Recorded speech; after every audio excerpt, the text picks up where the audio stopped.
All right, let's get right into it. Today, we're tackling two really big ideas from Module 5, social sharing and social filtering. You absolutely need to know these for your exams because, well, they explain how social media actually works, how things go viral, and why your feed looks exactly the way it does. So here's our game plan. We'll start with social sharing, then jump into social filtering and its different flavors. After that, we'll see how they work together, and we'll wrap up with a perfect, ready-to-go exam answer. Let's do this. Okay, first up, social sharing. Now, at its core, this is all about how information spreads, from one person to the next, and then the next. The most important word you need to burn into your brain for this section is diffusion. That's the key concept. And here is the official textbook definition you'll want to memorize. Social sharing is the process where we, the users, create, distribute, and spread content across social networks. It's basically the engine that makes everything move online. So what really makes social sharing work? The number one thing to remember is that it's a user-driven process. The platform doesn't decide what goes viral, people do. Every like, every share, every retweet, that's the fuel. That's what gives a piece of content the chance to just explode across the internet. Now pay close attention because this is an easy way to score marks on your exam. You need to be able to draw this super simple diagram. Just draw a box for user, then an arrow to followers, and one more arrow to followers of followers. Slap the label Information Diffusion on top and you're golden. It's that easy. To really see this in action, just think about Twitter. You post something, a few of your followers retweet it, and suddenly all of their followers see it. People who have no idea who you are. Boom, that's exponential spread right there. Okay, so all that sharing creates this gigantic, messy ocean of content. How on earth are you supposed to find anything good? Well, that's exactly where our second concept, social filtering, steps in.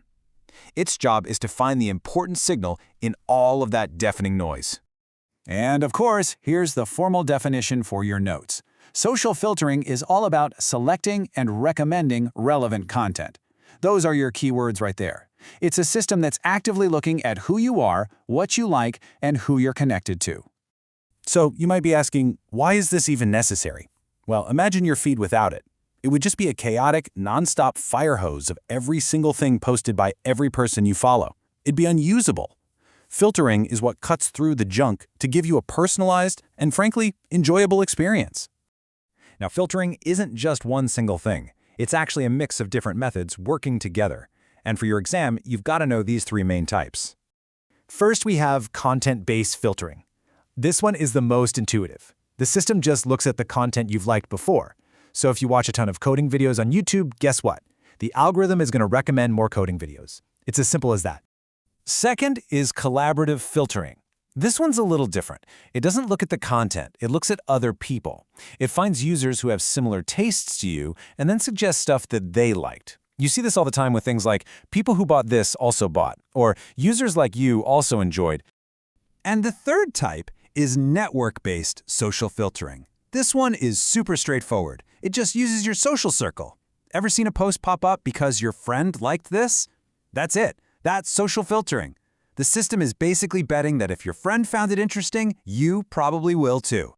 All right, get ready to draw again, because here's the key diagram for filtering. Think of it like a funnel. You start with a big box for all content, which flows into a middle box called the filtering system. That system then narrows everything down, with a final arrow pointing to a small box, your user feed.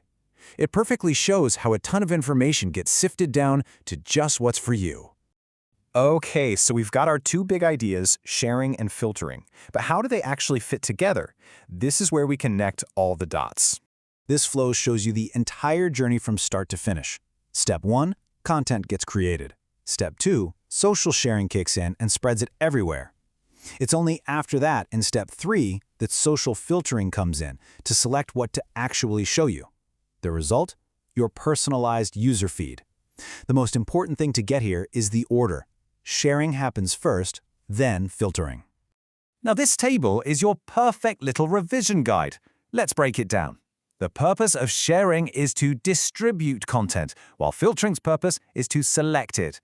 Sharing is user-driven. We do it. Filtering is system-driven. An algorithm does it. And the final outcome, sharing increases reach, while filtering improves relevance. All right, this is the moment we've been building up to. Let's take everything we've learned and craft it into a clean 2-paragraph answer that will be perfect for your exams. Here's your first paragraph, all about social sharing. Social sharing refers to the process of distributing content among users in a social network, enabling information diffusion and viral spread. It is user-driven and increases reach and engagement through actions like sharing, retweeting, and forwarding. You can see how it hits all those keywords we've been talking about, right? And here's the second paragraph on social filtering.